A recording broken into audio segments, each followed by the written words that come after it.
Hello. हाँ, good morning बच्चे, कैसे हो सब? पढ़ाई लिखाई ठीक चल रही है? तुम लोग की पढ़ाई लिखाई ठीक चल रही है?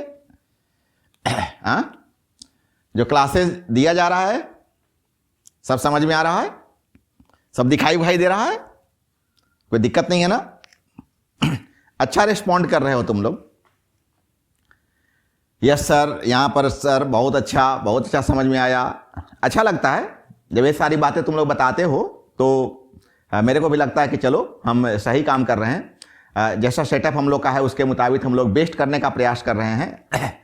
हर एक चीज का तुमको हम हिंदी बताते हैं, बिल्कुल इंग्लिश में लिखा होता है, इसका मैं हिंदी बताता हूं। मतलब किसी भी वर्जन से पढ़ने वाले बच्चे इस क्लास को आसानी से कर सकते हैं। उनको ये लोचा नहीं होगा कि मैं इंग्लिश में पढ़ता हूं सर तो मेरे लिए तो बेस्ट है, मैं हिंदी में पढ़ता हूं तो मेरे लिए तो ऐसा है। नहीं, मैं हर श्रेणी के बच्चों को मैं ध्यान में रखते हुए और एक क्लास तुम्हें देने का प्रयास कर रहा हूं ताकि हमारे किसी भी बच्चे को तकलीफ नहीं हो। चलो, तो आज का टॉपिक हम लोग लेकर के आते हैं। प्रीवियस क्लास में बहुत सारा न्यूमेरिकल हम लोग लास्ट किए थे और अब अगला टॉपिक, जो कि एक तरह से कह सकते हो कि लास्ट टॉपिक्स है इस यूनिट का।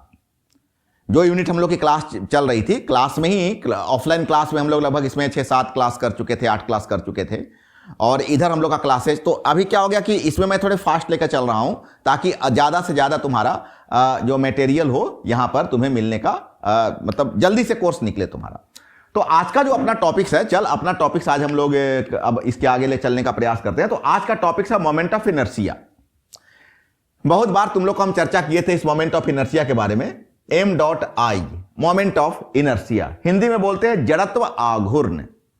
जड़त्व आघूर्ण, जड़त्व आघूर्ण किसी वस्तु का वह गुण है। Moment of inertia is an phenomenon of a body. The moment of inertia of a rigid body about the fixed axis is defined as the sum of the product of the masses of the particles constituting the body and the squares of their respective distances from the axis of rotation. What do you mean? समझने का प्रयास करना बेटा, क्या होता है। मैं इस मोमेंट ऑफ इनर्शिया को शॉर्ट में m.I कहते हैं। क्या बोलते हैं? m.I कहते हैं। m.I moment of inertia. जैसे तो मैं यहां पर मैं फिगर दिया हूं, देखने का प्रयास करना। चल एक मैं और तुम्हें साइड में फिगर बना के समझाता हूं। जैसे मान ले कि कोई एक रिजिड बॉडी है, कोई रिजिड बॉडी है। ये रिजिड बॉडी बहुत सारे पार्टिकल्स के मेल से बना हुआ है। सही बात है ना? कोई सिंगल पार्टिकल से तो बनेगा नहीं, बहुत सारे पार्टिकल्स के मेल से बना हुआ है। Combination of number of particles and the masses of particles are approximately m1 m2 dot dot dot. By the way इसका m1 इसका m2 dot dot dot mn। एक कोई एक्सिस ऑफ रोटेशन है। एक्सिस ऑफ रोटेशन से इसका distance by the way r1 है, इसका distance by the way r2 है, इसका distance by the way rn है, और centre of the vertical axis. और ये देख, अगर इस फिगर को भी साथ साथ समझते चल तो ये centre of the vertical axis, इसका सेंटर O दिया हुआ है। जो भी मासेस हम ले रहे हैं, मे बी इसका मास m1 है, इसका मास m2 है, इसका मास डॉट डॉट mn है। अगर इसका पोजीशन वेक्टर ले ले तो r1 है, इसका r2 है, या डिस्टेंस कहो इसका rn है। तो क्या बोलता है moment of inertia? Moment of inertia जिसको हम I से रिप्रेजेंट करते हैं, अगर इस पार्टिकल का बात बोलो तो मास कितना m1, इसका डिस्टेंस कितना r1। तो क्या बोलता है कि product of mass and square of distance. अगर तुम सेकेंड पार्टिकल का बात करो तो plus m2 r2 square dot dot dot. अगर nवा पार्टिकल्स का बात करो तो mn rn स्क्वायर। मतलब मैं इस मोमेंट ऑफ इनर्शिया को कैसे लिख सकता हूं? मैं लिख सकता हूं I is equal to m1 r1 square m2 r2 square plus dot dot dot mn rn square. क्या बोलता है moment of inertia? Moment of inertia जिसको हम m.I कहते हैं, I से रिप्रेजेंट करते हैं। This moment of inertia is the product of mass of the body and square of distance. कहां से? From centre of mass to axis of rotation. अगर मैं सिंगल बॉडी लेकर तुम्हें समझाने का प्रयास करूं तो और तुम्हें समझ में आएगा। बाय द वे इसका मास m है, इसका बाय द वे a हो गया, सेंटर ऑफ मास, और सेंटर ऑफ मास से इसके बीच का distance by the way R है। ए बाई, तुम कंसीडर कर लो कि Y Y dash axis of rotation है, ए क्या है, एक्सिस ऑफ रोटेशन है। तो मोमेंट ऑफ इनर्शिया कहता है कि मास of the body product of, पहले तो प्रोडक्ट डाल दो, product of mass of the body and square of this distance, वस्तु का द्रव्यमान, वस्तु का मास द्रव्यमान, और उस वस्तु के केंद्र से, गुरुत्व केंद्र से, सेंटर ऑफ ग्रेविटी से एक्सिस ऑफ रोटेशन, घूर्णन अक्ष, इसके बीच के दूरी के वर्ग के गुणनफल के बराबर होता है। मोमेंट, फिर से सुनो, moment of inertia is the product of mass of the body and square of the distance from centre of gravity to axis of rotation. So we can say I is equal to mr square. अगर तुम constituent particles, मतलब ये जो कणों के जिस कण से बना हुआ है, ऐसे कंस्टिट्यूएंट पार्टिकल्स इनके रेस्पेक्ट में अगर तुम लोगे तो लिखोगे I इज इक्वल टू, अगर फर्स्ट पार्टिकल का बात करो तो m1r1 स्क्वायर, सेकेंड पार्टिकल का बात करो तो m2r2 square, dot dot dot, अगर nवें पार्टिकल्स का बात करो तो mn स्क्वायर। और इसी को हम लोग मैथमेटिक्स में पढ़ चुके हो कि एक ही जैसे एलिमेंट अगर बार बार आवे तो हम इसको सिग्मा कर सकते हैं। सिग्मा याद करो ना, क्लास 10 में तुम पढ़ते थे सिग्मा, नहीं स्टैटिस्टिक्स जब पढ़ते थे तो मीन निकालने के लिए याद करो, तुम यूज करते थे sigma, sigma F x upon sigma F करते थे ना। तो सिग्मा से तुम नोन हो, इसको जो ऐसा सिंबल होता है इसको सिग्मा बोलते हैं, और यहां पर जो वर्ड लिखे जाते हैं इसको हम लोग इसका लिमिट बोलते हैं। ये क्या है, सिग्मा। एक्चुअली इसका पूरा नाम क्या होता है, समेशन, समेशन इसका पूरा नाम होता है। और इसका हिंदी क्या होता है, कुल योग। कुल योग मतलब एक ही जैसे अगर एलिमेंट हमको बार बार आ रहे हैं तो उन सभी एलिमेंट्स को अगर हम एक ही साथ मिलाकर लिखना चाहें तो इतने सारे पार्टिकल्स को एक साथ मिलाकर चाहे तो सिग्मा दे दें। और अगर हम सिग्मा दें तो सिग्मा लिखने का तरीका कैसा होता है, ये देखो आई है, आई आर आई का स्क्वायर। अब आई क्या हो गया, कॉम्प्लेक्स नंबर हो गया। आई का मान अगर तुम 1 2 3 पुट करते जाओ, फर्स्ट पार्टिकल सेकंड पार्टिकल तुमको मिलते जाएगा। That means I is equal to I moment of inertia, I is equal to limit put करेंगे तो आई इज इक्वल टू 1 से लेकर n तक M I R I square. तो बच्चे क्या हो गया, मैंने कंप्लीटली क्या बोले, एम आर स्क्वायर। तो फिर इसका डायमेंशन क्या हो जाएगा, m का डायमेंशन तो m रहेगा, r डिस्टेंस है तो इसका डायमेंशन हो जाएगा L2, मतलब मोमेंट ऑफ इनर्शिया का डायमेंशन हो गया mL2। तो फिर इसका यूनिट क्या हो गया, m का यूनिट हो गया kg और L2 का यूनिट हो गया मीटर स्क्वायर। अगर CGS पूछे तो kg का हो जाएगा ग्राम और मीटर का हो जाएगा सेंटीमीटर।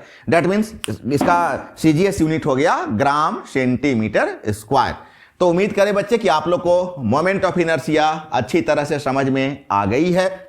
मैं आगे बढ़ते बढ़ते फिर से एक बार आपको बता दूं, मोमेंट ऑफ इनर्शिया किसी बॉडी का जिसको हम आई से रिप्रेजेंट करते हैं प्रोडक्ट होता है, यह गुणनफल होता है दो चीजों का। क्या क्या दो चीज, एक मास ऑफ द बॉडी और दूसरा square of the distance between centre of gravity to axis of rotation, that means R square. So I is equal to M R square. अब हमारे पास एक नया टॉपिक आया कि what is the relation between rotational kinetic energy and moment of inertia. Rotational kinetic energy और moment of inertia के बीच में मेरे को रिलेशनशिप निकालना है। किसमें किसमें, रोटेशनल काइनेटिक एनर्जी घूर्णन गतिज ऊर्जा एंड मोमेंट ऑफ इनर्शिया जड़त्व आघूर्ण। हम लिखे हैं कि let a rigid body of constituent particle of masses, एक जो अभी अभी तो दिखलाए कि बाय द वे ये कोई रिजिड बॉडी है, यह रिजिड बॉडी बहुत सारे पार्टिकल्स के मेल से बना हुआ है और इन पार्टिकल्स का मास हम ले लेते हैं m1 m2 dot dot mn। अगर इसको एक्सिस ऑफ रोटेशन लिए m1 है तो डिस्टेंस हो गया r1, अगर ये m2 है तो डिस्टेंस हो गया r2, जस्ट लाइक अगर R1 R2 R, और इसका वेलोसिटी, जब ये बॉडी ऐसे रिवॉल्व करेगा तो ये बॉडी जब ऐसे रोटेट करेगा तो इसका भी कुछ वेलोसिटी होगा, इसका भी कुछ वेलोसिटी होगा। तो ये वेलोसिटी हम कंसीडर कर लेते हैं v1 v2 dot dot vn। अब क्या जरूरत हो गया तुम्हें वेलोसिटी का, तो हम लोग को फोकस करना चाहिए। हम क्या निकालने जा रहे हैं, हम निकालने जा रहे हैं काइनेटिक एनर्जी। क्या निकालने जा रहे हैं, काइनेटिक एनर्जी, गतिज ऊर्जा। क्या होता है गतिज ऊर्जा बराबर क्या होता है, half M V square. Excellent, half M V square. इसका मतलब है कि जब आपको काइनेटिक एनर्जी फाइंड करना है तो आपको क्या क्या चीज चाहिए, मास भी चाहिए और वेलोसिटी भी चाहिए। तो मैंने यहां पर ले लिया कि जो पार्टिकल्स मैं लिया हूं, जो छोटे छोटे मैं कण लिया हूं, उनको बॉडी को बनने में जो छोटे छोटे कण वहां पर यूज हो रहे हैं, उन कणों को मैं जब लिया हूं तो उन कणों का जो मास है, उन पार्टिकल्स का जो मास है m1 m2 डॉट mn है, distance r1 r2 dot rn है और velocity v1 v2 dot vn है। अगर मान लो कि एंगुलर वेलोसिटी ओमेगा है, अभी तुम्हारे मन में आ रहा था ना कि सर हर पार्टिकल्स का वेलोसिटी अलग अलग कैसे हुआ। मैं अलग अलग नहीं ले रहा हूं, बॉडी रिवॉल्व कर रहा है तो उसका जो एंगुलर वेलोसिटी होगा सेम है। Angular velocity can't be change of all different particles, नहीं अलग अलग नहीं होगा। तो एंगुलर वेलोसिटी बाय द वे तुम ओमेगा ले रहे हो, तो सबसे पहले तो हर पार्टिकल्स का बोल काइनेटिक एनर्जी कितना कितना होगा। तो फर्स्ट पार्टिकल का अगर मास m1 है, वेलोसिटी अगर v1 है, तो काइनेटिक एनर्जी इसका कितना हो जाएगा, हाफ m1 v1 स्क्वायर। अगर सेकंड पार्टिकल का तो हाफ m2 v2 स्क्वायर, और उस प्रकार से अगर n पार्टिकल्स का लोगे तो हाफ mn vn स्क्वायर। लेकिन बच्चे तुम जानते हो कि v इज इक्वल टू क्या होता है, प्रीवियस क्लास में मैं प्रूव करके तुम्हें दिखा चुका हूं। v इज इक्वल टू होता ओमेगा r, तो v1 कितना हो जाएगा, ओमेगा r1, क्योंकि ओमेगा चेंज नहीं करेगा। v2 कितना हो जाएगा, omega r2 dot dot dot vn कितना हो जाएगा, ओमेगा rn होगा ना। अब अगर v1 v2 वगैरह वगैरह का वैल्यू तुम्हें सबका पता चल गया तो तुम यहां पुट करो, हाफ m1 रखो, v1 के बदले क्या पुट करोगे, ओमेगा r1 और यहां स्क्वायर कर दो। अब इसको तुम ब्रेक करोगे तो half m1 omega square r1 square. देखो half m1 omega square r1 square पहला पार्टिकल का, अगर सेकेंड पार्टिकल का तो m2 omega square r2 square, m2 omega square r2 square, n का half mn omega square rn square. अब बच्चे देख, तो अगर बढ़िया से उस पर फोकस कर, सबको ऐड करना है, तो जो तुम ऐड करोगे तो हाफ कॉमन है, ओमेगा स्क्वायर कॉमन है, तो हाफ और ओमेगा स्क्वायर को तुम जब कॉमन ले लोगे, हाफ ओमेगा स्क्वायर को कॉमन ले लोगे जब, तो तुम्हारे पास क्या बच गया। अब अगर मैं बोला कि यहां से हाफ और ओमेगा स्क्वायर को कॉमन ले, तो यहां क्या बच जाएगा, m1 r1 स्क्वायर, यहां क्या बच जाएगा, m2 r2 स्क्वायर, और ये सबको मिला के एक बार तुम सिग्मा कर सकते हो ना, सिग्मा mr स्क्वायर, और इसी सिग्मा mr स्क्वायर टूटेगा तो क्या हो जाएगा, mr स्क्वायर। इसका मतलब हो गया हाफ ओमेगा स्क्वायर तो रहेगा ही, और इस mr स्क्वायर के बदले क्या पुट कर सकते हो, i। और यही रिलेशन आ गया कि kinetic energy is equal to, जो कुछ भी निकल रहा है सब काइनेटिक एनर्जी निकल रहा है, kinetic energy is equal to, kinetic energy is equal to, तो सब kinetic energy k is equal to निकल रहा है। यहां पर लिख लेना काइनेटिक एनर्जी, तो kinetic energy is equal to क्या फॉर्मूला निकल गया, हाफ ओमेगा स्क्वायर i। यही रिलेशनशिप होता है, kinetic energy is equal to half omega square i। A figure अगर बनाना चाहो तो बना भी सकते हो, नहीं तो कोई बड़ा बात नहीं है, इसको ऐसे बना लेना, बहुत कुछ पार्टिकल्स दे देना ऐसे, m1 m2 m3 m4 mn, एक यहां पर एक्सिस ऑफ रोटेशन ले लेना और यहां से डिस्टेंस दे देना r1 r2 r3 r4 rn। ऐसे तुम करके फिगर बना लेना, हाँ बना भी सकते हो, नहीं तो कोई बहुत बड़ा इशू नहीं है। तो उम्मीद करें बच्चे समझ में आया। मैं क्या बताया अभी आपको, मैं बताया आपको कि जो काइनेटिक एनर्जी होता है वो काइनेटिक एनर्जी किसके बराबर होता है, half omega square i। Formula को ऐसे भी कह सकते हो, k is equal to half omega square i। तो बच्चे ये सारे फॉर्मूला बड़े इंपॉर्टेंस होते हैं। समय पर जब फॉर्मूला याद नहीं होता है, जब क्वेश्चन मेरे को बनाने के लिए मिलता है और फॉर्मूला याद नहीं होता है, उस समय बहुत जोर का करता है कि काश से सारा फॉर्मूला हम लोग पढ़े होते, हम लोग को याद होता। तो आप इस फॉर्मूला को अच्छा से पढ़ते भी जाइए और इसको याद भी करते जाइए। अब आइए आपको एक नया टॉपिक्स बताते हैं, नाम है रेडियस ऑफ जाइरेशन। कहीं जाइरेशन भी पढ़ेगा, कुछ गायरेशन भी बोलेंगे, तो प्रोनाउंसिएशन का खेल है, कोई बड़ा बात है नहीं। रेडियस ऑफ गायरेशन क्या है, radius of gyration, the radius of gyration of a body may be defined as the distance of the point when the whole mass of the body may be supposed to be concentrated to axis। बच्चे जरा समझ, अभी तुम एक rigid body ऐसा ले रहा था, ये एक्सिस ऑफ रोटेशन था, कहीं ना कहीं तो इसका टोटल मास कॉन्सेंट्रेट करेगा। जो रिजिड बॉडी तुम ले रहे हो तो कहीं ना कहीं तो इसका टोटल मास कॉन्सेंट्रेट करेगा, कहीं ना कहीं तो कुल का कुल द्रव्यमान केंद्रित होगा। नहीं, अरे बेटा अगर तुम इसी को ले लोगे तो कहीं ना कहीं तो इसका मास कॉन्सेंट्रेट करेगा ना, कहीं तो कॉन्सेंट्रेट करेगा। तो जब इसका मास कॉन्सेंट्रेट करेगा तो हर बॉडी का मास कहीं ना कहीं कॉन्सेंट्रेट करता ही है। मान ले कि इसका टोटल मास यहां कॉन्सेंट्रेट किया, तो यहां से ए एक्सिस ऑफ रोटेशन है, तो इसके बीच का जो दूरी होता है इसी को हम के कहते हैं, इसी को हम रेडियस ऑफ जाइरेशन कहते हैं। तो अभी तुम्हारे मन में आया कि सर क्या डिफरेंस है, मोमेंट ऑफ इनर्शिया का जो डिस्टेंस है और इसका जो डिस्टेंस है, दोनों में क्या अंतर है थोड़ा अंतर है, कोई बड़ा अंतर नहीं है। अगर मोमेंट ऑफ इनर्शिया को तुम एम आर स्क्वायर कहते हो तो मैं अभी इसको एम के स्क्वायर कहूंगा। देख तो moment of inertia I is equal to M R square, that means M K square sigma M R square, दोनों बराबर है, बिल्कुल कहेंगे, कोई अंतर विशेष नहीं है। बस अंतर यही है कि जब उसमें हम अलग अलग पार्टिकल्स लेते हैं तो उसका डिस्टेंस क्या होता है, बदल जाता है। अभी मैं इसका भी चर्चा यहां पर करूंगा।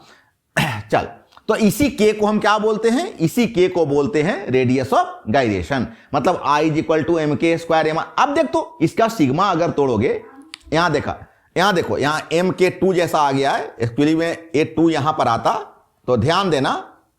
अभी मैं जब बोल देता हूं तो इसको तुम तुरंत ही नोटिस कर लेना नोट्स बनाते समय। मार समझ रहे, यहां 2 आ गया, ए 2 यहां आना चाहिए था, वो थोड़ा मिसप्रिंटिंग है, तो एम के 2 मत लिख लेना, एम के स्क्वायर लिखना, ऐसा लिख लेना, ऐसा। मैं इस सिग्मा को तोड़ूंगा तो m1 r1 square, m2 r2 square, dot dot dot mn rn square. अच्छा बेटा, मान कि ये जो तुम बॉडी लिए, इसके जो पार्टिकल्स हैं, कितने पार्टिकल्स है, bye the way n particles है, और सबका मास कितना है, m है, कंसीडर कर लो। अभी तुम्हारे मन में आएगा कि क्या सर किसी भी बॉडी का मास सेम होता है? तो बेटा डाल्टन का परमाणु सिद्धांत, atomic principle of Dalton, Dalton से एटॉमिक थ्योरी जो हम लोग पढ़े हो ना, उसमें उन्होंने बताया था कि पार्टिकल्स बहुत छोटे होते हैं, तो आप कंसीडर कर सकते हैं कि इनका मास क्या है, इक्वल है।